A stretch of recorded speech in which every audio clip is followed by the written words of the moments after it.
welcome and a very good morning to you. It's always a great delight to have you join us on your ultimate news and current affairs program on television and running also on independent radio simultaneously.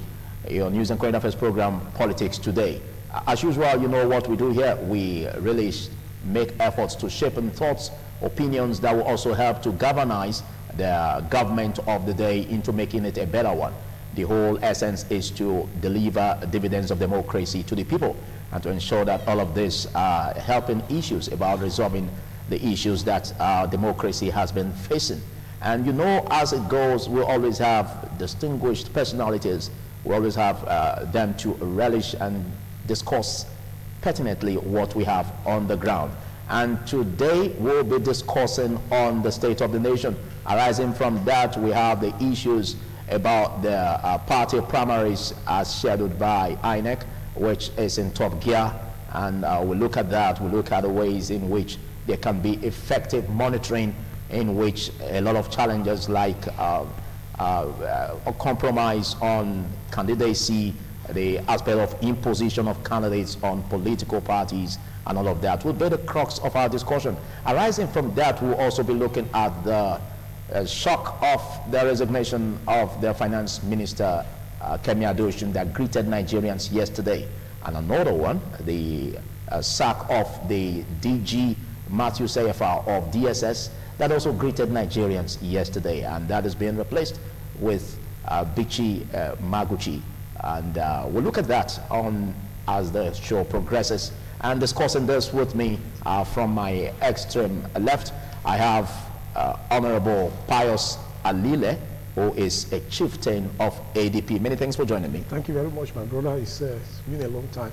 All right, it's a pleasure having you. Thank you very much. And also next, I have Pastor Dr. Oche Osadolo, Bishop for that. Bishop Dr. Oche Osadolo, thanks for coming. Thank you. God bless you. Good morning, listeners and viewers at home. God bless you. All right, like I did say, it's a show that runs simultaneously on independent television and radio. So the discussants are also you, the listening audience on independent radio, and the viewers on ITV. I'm Philip Omo-Gupon, and as we always say, that you help in ensuring that your presentation is civil. In the course of the program, we will be displaying numbers on the screen and also calling the numbers for those listening on independent radio so that they can actively participate with us on the program. Well, first with you, Honorable Pius Alile. Yes. Looking at that, it's quite awesome to know that you are a politician on the ground. And looking at what we've been having, most especially as it has been scheduled for party primaries to take place in Nigeria. And just yesterday, the INEC also reiterated their declaration of their readiness in effective monitoring of party primaries. Yes. But the number is 91 political parties. Yes. Looking at all of this, do you think the number is a challenge? Yeah, yes, oh, sure. It's a challenge to INEC. When it comes to party primaries, it's usually very daunting for party leadership, honestly speaking. Because obviously the parties want to ensure they win election. Every party wants to ensure that they win the election. And that is why it is very daunting. And you have to look at the electoral value of every aspirant as well as what they have contributed to the party as well. So it's always very daunting for party leadership. And that is what is happening now in various parties. If you look at APC, they are talking about direct primaries, indirect primaries. These are all ways of ensuring possibly transparency in the system, ensuring that the issue of agitations, issue of protest are minimized, after primaries. So that is why they are looking at options. You said issues of protest and all of that are minimized, not eradicated, because that may seem too far from possibility. Oh, that is very far. That is very far. People will always complain about processes. Yes. And but the leadership, it is left for party leadership to see which processes will be fairer, which processes will be able to assuage all these issues that may arise as a result of party issues, primary issues. Yes. So I think that is for the party. In terms of monitoring by INEC, yes, it is part of the constitutional requirement that they have to monitor and be present when party primaries are held, whether it be in consensus or be it direct primaries. So these are some of the things, but it's also going to be very daunting as well. If you consider the number of political parties on the ground, not all of them will be featuring candidates. Not all the political party will be featuring candidates. So by that you mean not all will be very active? Absolutely, not all will be very active, because you need people to indicate interest for elective position under your platform. You cannot operate in isolation. You cannot get if you don't have aspirants, then you don't have. There's nothing you can do about it. Okay, but what's the essence of having your party registered if you don't have all of this? Yes, that's an issue. As a political party, it is your responsibility to go out there and market your political party to the people. You know, so it is not people. You don't just want to go into a political party that you know will not fly. So the people that are contesting the election are also conscious of the party as well. They want to ensure that the party have the necessary or the enabling structures to support them as well. So because contesting the election is expensive in this part of the world, yes, and nobody wants to just go and gamble with his money. So it is these are some of the issues that those that are contesting the election also consider the platform that they are using to contest the election. The party itself must also position themselves to be attractive to potential contestants. So these are some of the things that are being considered. So it is true that they are going to monitor, but I want to let but how effective that monitoring is another ballgame entirely. In terms of effectiveness, theirs is to monitor, theirs is to be present. Theirs is to say if there is any issue, theirs is to also raise the issue and say some of these issues shouldn't arise. Or for you to is it just a passive role or active? Because we're looking at the essence, is it just to monitor without being decisive, playing a significant role, a lead role in that? INEC is not the one conducting the primaries. They are to monitor. They are not the one conducting the primaries. They have to make sure that the processes are followed. What about if there are irregularities? Are they not supposed to take action on that? No, they are supposed to raise it with the leadership of the party. You understand? But with respect, basically theirs is to monitor and ensure that primaries are held. Even if there are consensus are done in such a manner that they are fair to potential aspirants, or they are fair to those that are involved in the process. Thank you. Let me pause you there. Yes. Thank you, Pius Alile. Thank you. Bishop Ocho-Sabilo. Stakeholders are saying that what is wrong in it if INEC plays a lead role in conduct of the party primaries? One, before you can suggest that, you look into the constitutional provisions.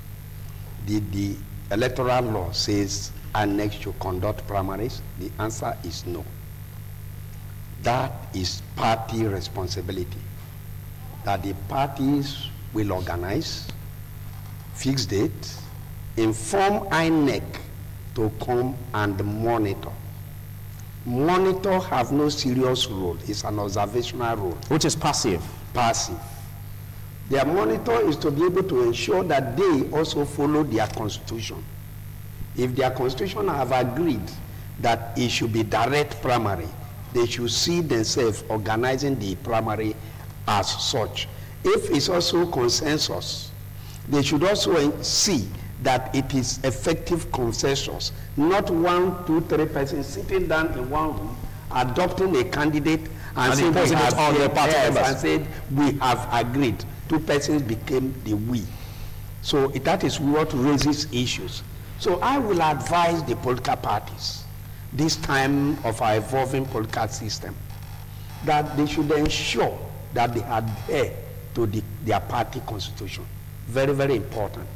Because that is what is bringing all these bickeries and crises everywhere. Okay, but if they refuse, or by operation, if they do not adhere, what is the role of INEC in ensuring that they follow that? Yes, what INEC ought to do as a law-abiding organization or agency is to report to the party leadership their observations.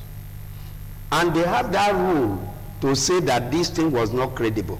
and they cannot recognize such candidate. But we are finding out here in Nigeria that INEC is not neither here nor there. It's not decisive on that. It's not decisive on that. That is why at times you have one party conducting 3 primaries at different locations. The INEC will say, I'm in this primary, I attended this, I was not this. Anyone I did not attend is not recognized. All right? They have a rule of monitoring and uniting, because whatever the parties are doing have an effect to the society. If they get it wrong at the party level, it affects the process. The process will not boil down to the society, and the whole thing will be boring and will be mad with all irregularities. So INEC must ensure that parties strictly obey their own constitution before we not talk of moving forward to obey the Nigerian Electoral Act and the Nigerian Constitution. Thank you. Back to you, Pius Alile. Are you not sure that there are a lot of furnishing that has not been done yet in terms of making laws to really ensure that the process is free and fair? Most especially as it pertains to imposition of candidates to party members. Yes. And the passive role INEC seemingly seem to be playing in just monitoring. Don't you think there should be laws robust enough to correct that abnormality? Yeah, we've seen instances where a lot of people have gone to court to challenge the nomination of different individuals. That has been happening. People have taken the legal route to address some of these issues. Yes, the INEC should take a lead role. I think there should be the law regarding primaries. I think they need to look at it again and see if there is a way INEC can take greater responsibility. Because that's where defection also comes from. Yes. When some members are feeling dissatisfied with all of the process. Yes, it's a whole lot of issues. I can tell you that after the primaries, we are going to have a lot of fallout. A lot of people will go to other parties. That's because, of course, there should be fairness. Whether it is a consensus you are building, or it is what is it called? It is a direct or indirect primary. There should be fairness. If there is no fairness, even the ones they are talking about direct primaries, if you are not even careful, there will be irregularities here and there. Yes. So the indirect one, there are bound to be irregularities here and there. But when we have issues around, where they have fairness in the process, then you minimize these issues of agitations, issues of protests, and issues of going to court. Okay. Without that, people will defect immediately after the primaries. Okay. I understand that no matter how fair the process is in Nigeria, people there must be complaints. There must be complaints. Those that want to defect will certainly defect. Some people, when they are going into elections, they're going to primaries with options. If this doesn't work, this is another option I will take. Yeah, this is another option. So irrespective of the fairness of the process, they are still going to take action anyway. So they already have that mindset. Yes, mindset. That's a predetermined mindset of what to do. So, and when you face that kind of situation as parties leadership, then there is nothing you can do. So irrespective of the fairness, we know that some politicians will raise issues and they will move to other parties. And you will see immediately after primaries anyway. Yes, we should see if there are ways we can also stop that, if that is also a possibility. So, but in terms of politics, honestly speaking, people will play politics. You cannot stop political manifestation through the legal channels all the time. There will be politics, and that is what you find. So even if when there are fairness, some people still take decisions. Okay. Because politics has to do with interest. And politics has to do with interest. It has to do with interest, and this interest is what sometimes motivates or prompts politicians to take decisions that they are taking. Okay. So these are some of the issues. Okay. We look at the aspect of security, how that can be guaranteed. Looking at what Pius Alile said, that politicians have interest in terms of that, but we don't know what kind of interest they have, if the interests are parochial or if it's geared towards the general good of the people. So how can we tackle this in respect of security, and how ready do you perceive of our security agencies in that ahead of the primaries and 2019 election? First and foremost, Life starts with personal interest. What do I gain in this process if I decide to be in it? Yes. I'm a human rights activist. Why did I decide to be there? Why am I wasting my time? Why am I wasting my resources? Because I have interest to defend the defenseless, to ensure that no man is oppressed. It's an interest. If that burden is not in you, you can't drive it. If you are there because of money, you can't move forward, you can't go far. So it is a personal interest first. Then after the interest, you begin to think of the interest of the generality of the people. That is also politics. Okay. Any man who wants to go into politics first think of himself, his family, his immediate environment, before a larger society. And this brings us to the money bags. Those who want to use money to cajole even party leaders to make sure that at least they take their attention in order to make them candidates. How do we fish those out? First and foremost, not because of the people who spend money. It is the society, the people, the masses that have been impoverished by these people, quote and unquote, that are money bags. Now that you have made the people wretched and they don't have option, you are not doing their road, you are not giving them health care, you are not giving them quality education, nothing you are doing for them, no social amenity, no empowerment, then they wait for the day of election and nomination to get their salary for 4 years. Okay, but what should be the role of parties to correct this? Because it's the role of party is that the parties in Nigeria have failed. It's supposed to be the role of the civil society and the masses to look at candidates and not political parties. Okay. And say, this candidate is more credible than this candidate. Absolutely. Because of this are identified, I will mobilize to support this candidate. Not because you have a card, you are not a member. That is your absolute right. Can you take away vote buying from that? First and foremost, a journey of 1,000 steps starts with one. If you begin to educate yourself, I educate myself, we educate others, you will get it right. I have a scenario, my member told me that they went to go and vote. And when they got there, they said the PDP agents were giving 1,000 naira. APC was given 3,000 naira. And they all agreed to vote for PDP candidate. And one of them among them said, since money is more a year, I will no longer vote for that one. I will vote and collect 3,000 naira and go to the market. But for God to show that he's God, that he never failed, he disappointed him. How did he disappoint him?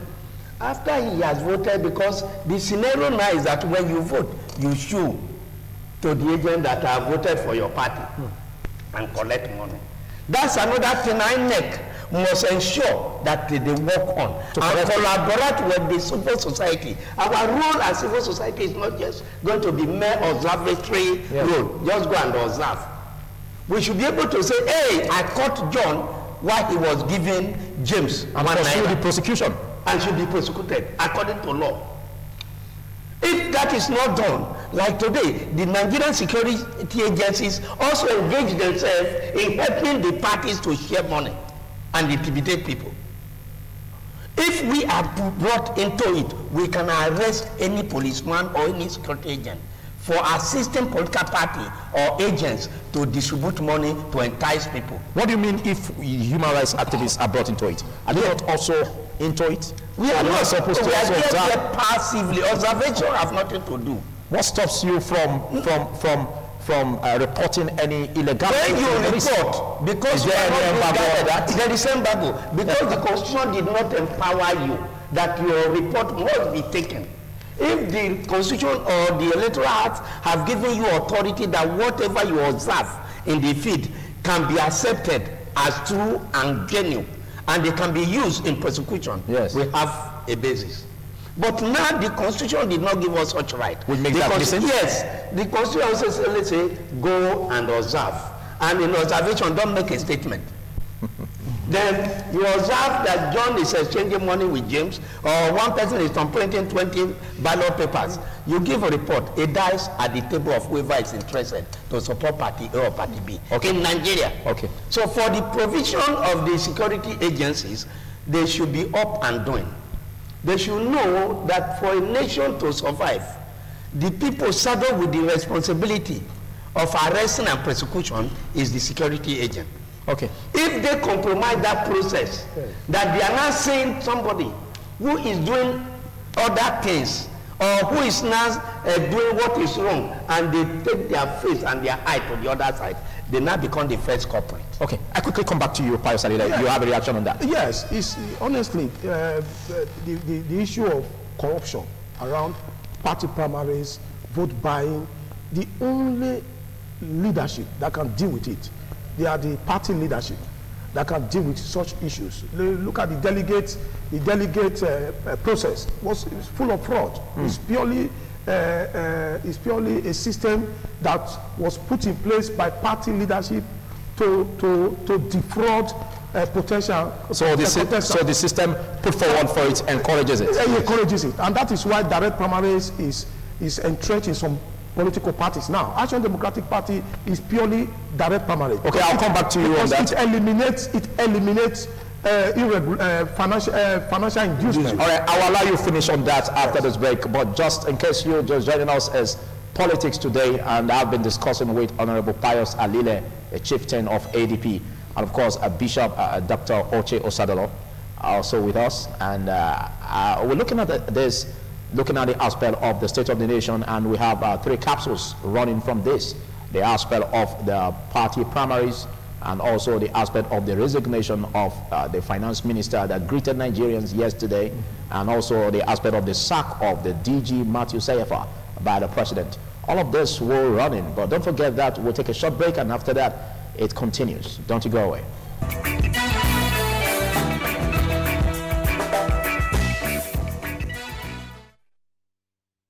Thank you for joining me again on your ultimate news and current affairs program, Politics Today.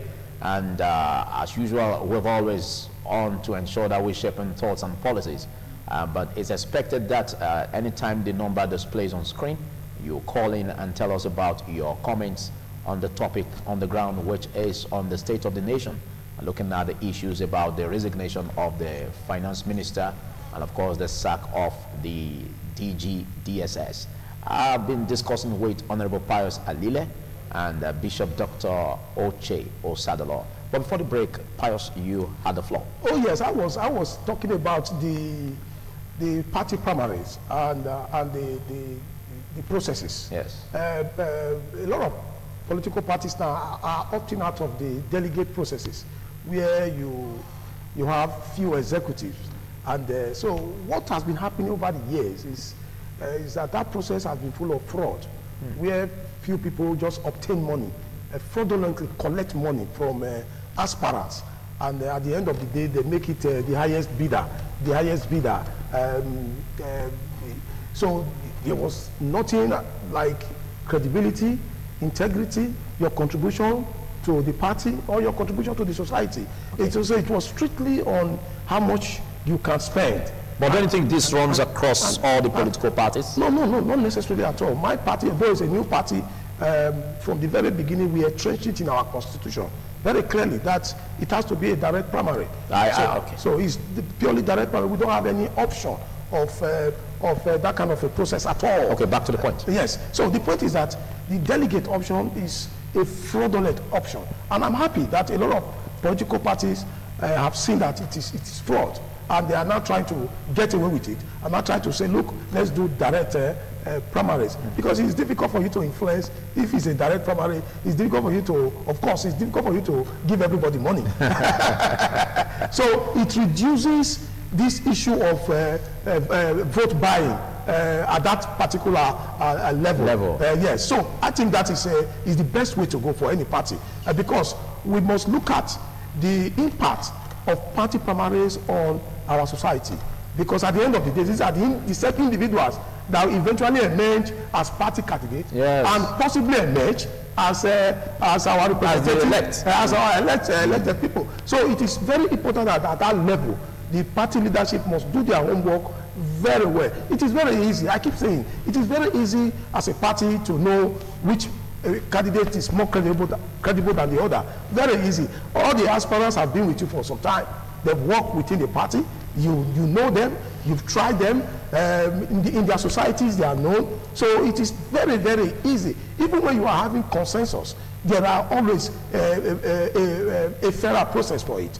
Even when you take decisions, there are fair process to it. Okay, you said it's very, very easy, but we can't ignore this recent trend of vote buying, which plays a very destructive role. Yes, the issue of vote buying, I want to see how it plays out when election is being conducted across the nation. Okay. I want to see that political party that has so much money that can influence everybody across the 36 states. I just want to see how. Has it not been happening? Okay. No, I want to. You want to see that in mega level. I want to see in 2019. How practical that would be, because the people keep making reference to Ekiti state. Ekiti is just one state out of 36 states. The election that was held in Ekiti was just an election. Was just one election. We are talking about 36 states now. Yes. So I want to see how APC or PDP or the money bags, how they can come to the field with the money and start vote buying. Okay. So I want to see how possible. I don't want to see how practical it is. Thank you. To me, I think it's not going to be possible. I think it's not going to be practical. When elections are held across the country, when elections are conducted once, it is going to be very, very difficult for any politician to say, I am going to bring cash to the field and I'm going to bribe everybody. And especially this time, 2019, when our people are very, very conscious, a lot of people, I can tell you, have decided on who to vote for at every level. You see, if you are a good politician, you have done your work well, people that will vote for you would have taken their decision 6 months to the election. So you can't go there and say you want to go and bribe such people. So let's see how it goes. Okay. Because I am very confident that 2019 is going to be a different ballgame. Thank you. Away from that, let's look at the resignation of the Finance Minister, Kemi Adeosun.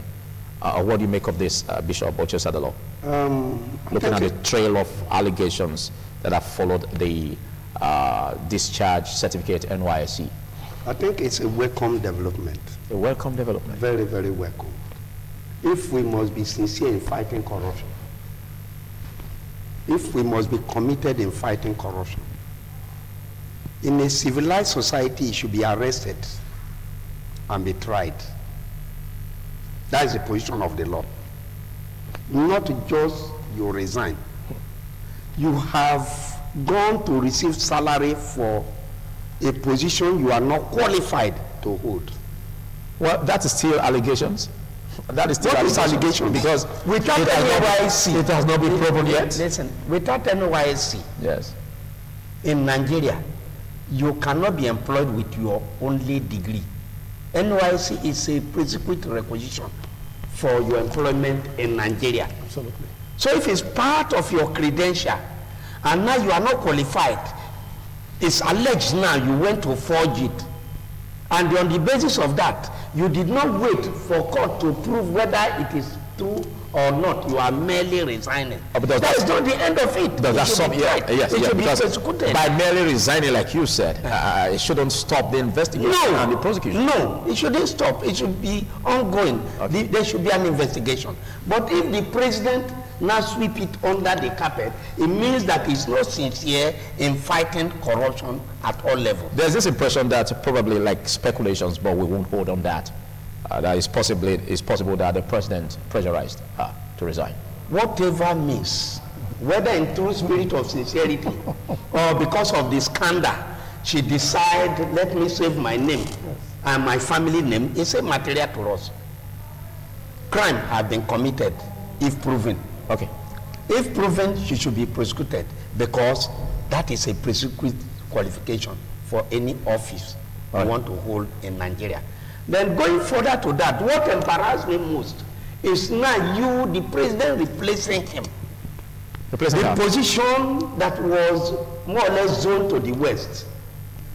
You are not considering the zone from where this candidate come from or this employee came from. You are now replacing him with somebody from another zone in the north.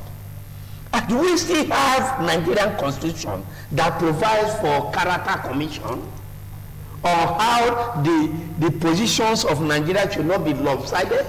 It should not be religious, it should not be ethnicity based, but we should be fair to every tribe and region in Nigeria. Do we still have it in our constitution? Did this president still recognize that there is a constitution? There is a constitution that he swore to protect. If it's not remembering, I think we should remind them that he should go back to the day it was being sworn on 29th of May 2015. That he swore to a constitution to preserve the constitution of the Federal Republic of Nigeria, 1999, as amended. Okay, let me pause you there. Pius, hasn't the president discretionary rights to make such changes? Philip, a few months ago, when these issues of NYSC forgery issue came up, I waited to hear from Kemi Adeosu. Kemi Adeosu waited. He didn't reply. He didn't say anything for weeks. And I was wondering, this is a young woman that attended university in London, grew up in London. He graduated at the age of 22. Can you forge a certificate in London and occupy public office? And they are asking you to speak out, and you are keeping quiet. Can you do that even 24 hours in London? You can't dare it. You just can't dare it. He kept the nation waiting for months. He didn't even reply. He didn't even talk to people. Even when the newspapers... Was she bound by any obligation to reply? Oh, yes. Yes. No, absolutely. It's a public obligation. It's a public office. And you come out to clear the air and say, look, my NY certificate wasn't forged. It's as simple, or it was. Or I have issues around that. You come out to clear the air. But he waited and waited and waited. And there were a whole lot of insinuations here and there. That developed to this point. She graduated at the age of 22. For God's sake, let me tell you, the NYSC laws are very clear. If you graduate at the age of 30 and above, that is when you can be exempted. Otherwise, if you graduate less than the age of 30, whether 29 and a half or 29 or 28, you must go out there and do your NYS and do your youth service.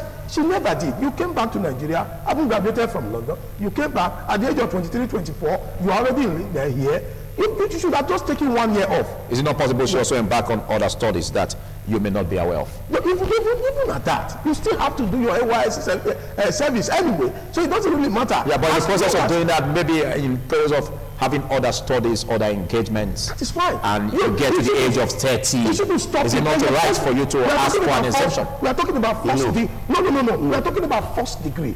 Once you pass out and you get your first degree, then you go out there and serve. Yeah. It's as simple as that. Before you embark on other studies. Before embarking on other studies. If you like, embark on other studies. But if you can work back on other studies, it's fine.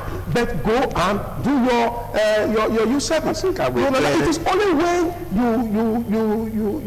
you pass and you get your first degree at the age of 30.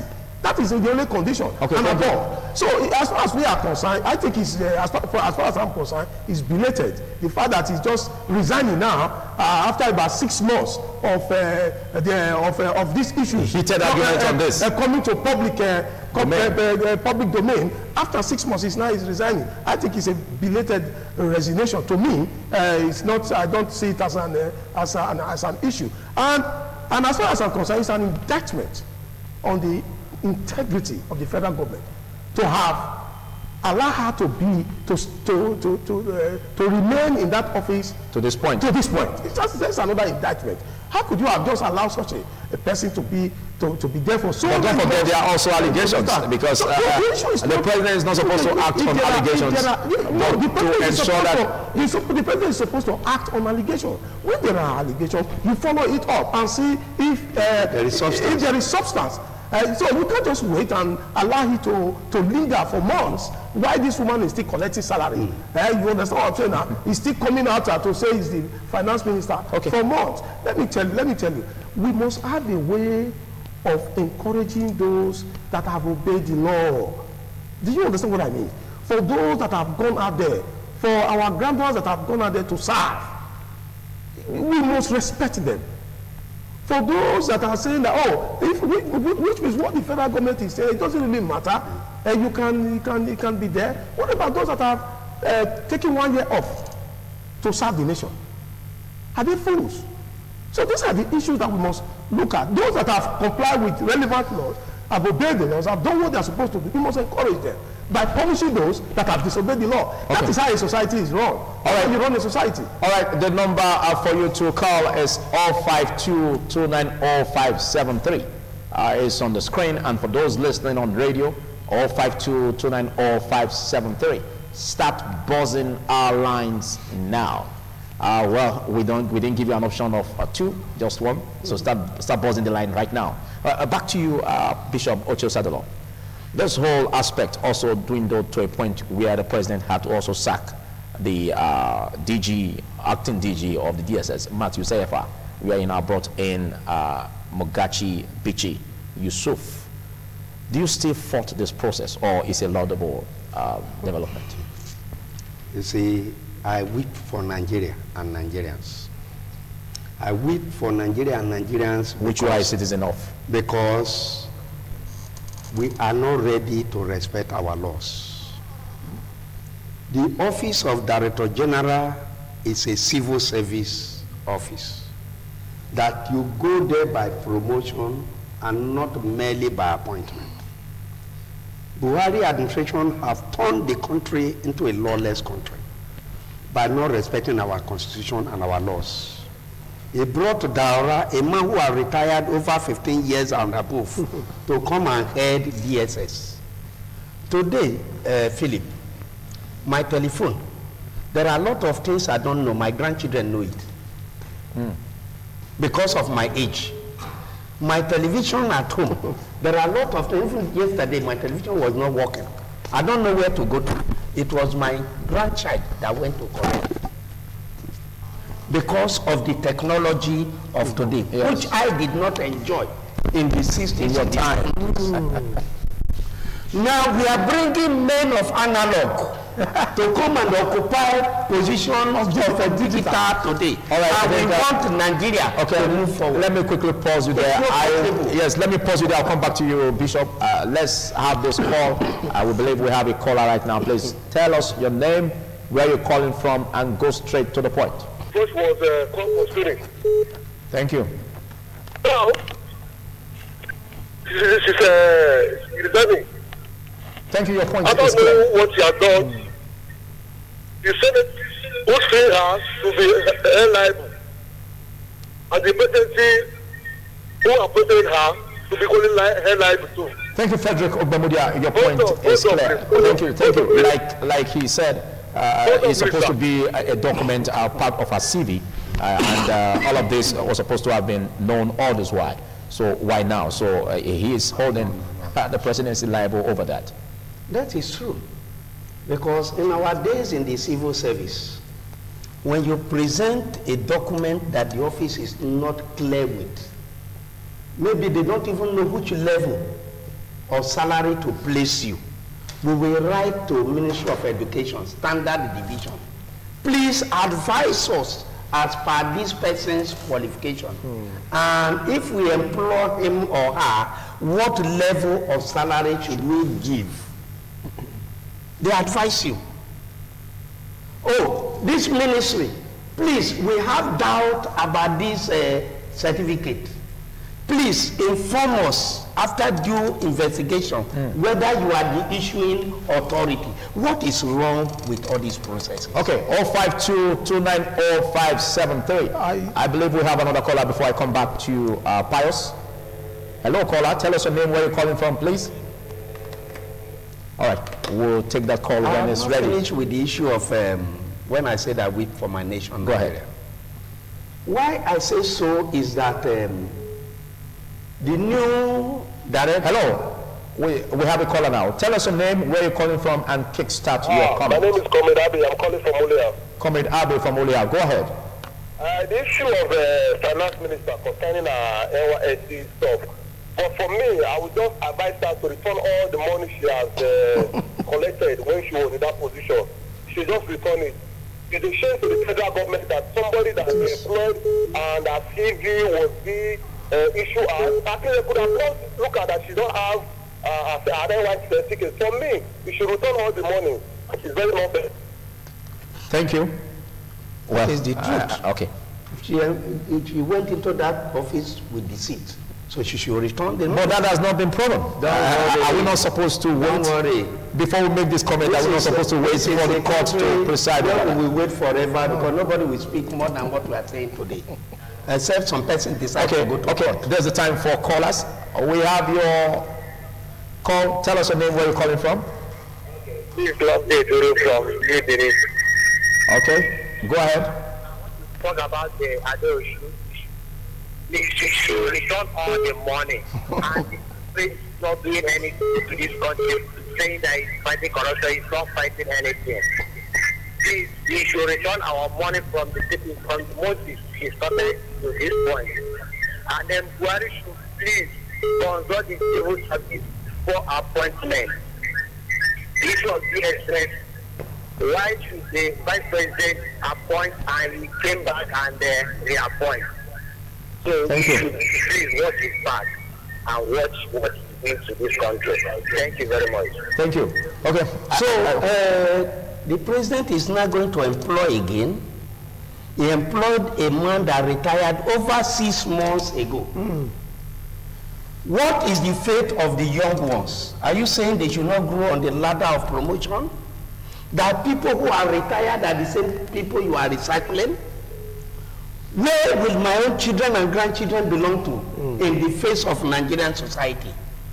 If today the only people who can hold on to power are men whose brains are no longer working and functional. Okay, I think that's where we can handle that. Let's quickly take another call. Tell us your name, where you're calling from, and kickstart your opinion. Hello. Yes, good morning. I can hear you. Please tell us your name and your location, please. Well, I'm calling from Benin. What's your name? Esther. Esther from Benin. Yes. Go ahead. Now, they are questioning her about her NIC certificate. And the time, those people that are suggesting that she should respond the money back to to Nigeria, will they also pay her for the services that she has rendered to the country? Why is it now? At least all these things should have been done before this time. Thank you, Esther. I think if I got you clearly, I think Esther seems to be speaking in favor of the minister. Looking at that, if you say that she should return all that she has received, what about the services she has given? She hasn't given any. It's a service that was given through very dishonest means. I want to say. Are you saying that? I want to say very clearly. Are you saying that? Okay. We are all responsible for the certificate that we present. Yes. I am responsible for the certificate that I am presenting to INEC or I'm presenting to a public institution. We must take responsibilities for our actions, for God's sake. For her to come and say that, oh, some people obtain this certificate on her behalf is not tenable anywhere in the world. The certificate that you are presenting is your certificate. So you are the one responsible for it. As far as I'm concerned, she should be prosecuted for forgery and should be prosecuted for presenting very dishonest certificate for a public service. That is she should face. She should face. But do you see the possibility of her being prosecuted? No, I don't, because the government that we are, that we look at we know the antecedent of a Buhari-led federal government on this kind of issue. We know the antecedent. I don't want to go there. But the public has been active on this. I am not. Even the Socio-Economic Rights Accountability Project, SERA, yes, has been on this. Oh, yes. So, but don't you see the possibility that it will be followed to a lot of the time it took the federal government, it took 6 months. 6 months to take action on just one allegation. 6 good months. Okay, your comments on the sacked acting DG. It is still part of the corrupt practices of the federal government. I haven't removed the man from Bayelsa State and replaced him with the man from Kano. It's part of the nepotic disposition towards governance. The government has been notorious for clannishness as well as for nepotism activities. And that is what we have been saying since the beginning, since the session of this government, that this government is corrupt in terms of in terms of appointment and of. Well, I think I will take that as your opinion. I will take that as your opinion. It's my because opinion. yes. What I'm saying here is my personal opinion. Yes, and it's not the opinion of the independent television and radio. No, it's my opinion. I can stand that. Let's look at public trust as we round off on this program. Yes. Let's look at public trust. Yes. How can the Buhari-led government build trust? I'm not. It's just, I think the government is 3 years now. And 3 years, 3 years. Almost 4 years. Almost 4 years. It's Well, he has few months to build trust. It should stop issues around nepotism. It should stop, it should start emphasizing more excellence. Are you saying that trust has not been built so far? No, not at all. Not at all. Not at all. You need to look at the antecedents of the present government. And it's very clear to everybody. But his stance on fighting corruption and the treasury, the looted treasury, the recovery of loots, the fight against isn't that a right step? The fight against corruption has not been holistic. We've said that repeatedly. It's not been holistic. So I think they need to fight corruption with honesty. That's honesty is very important. Okay, thank you. Your final words on this. We will help with personally advise the president, because today we have two governments and one government in Nigeria. Two governments in Aso Rock. We have the president, we have the presidency. You have been watching all of them issue statements. The presidency say, and presidency. I'm a career civil servant. I worked as a civil servant. I've also worked a few months as an editor of a newspaper. That I know what it means to give instruction.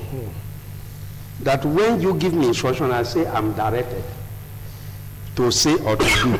Okay. But this one, that one man will wake up without name, become faceless, and say presidency has said. Okay. It gives us concern. It shows that there is vacuum in the office of the president. Thank you. Somebody is acting on his behalf. Yeah. Well, one of the callers made mention of the fact that why overturn what the vice president did, the aspect of the vice president bringing on board Matthew Sayefa. Yes, because the presidency is no one. Well, it's no one. Well, this program definitely will come away same time next week. I've had a robust discussion with Pius Alile, ADP chieftain, and of course Bishop Oche Osadolo. Thanks for coming, and of course listeners on independent radio and viewers on ITV. It's been awesome knowing that you've been with us on this show. Thanks for your robust time with us. I'm Philip Omo Buko. Goodbye.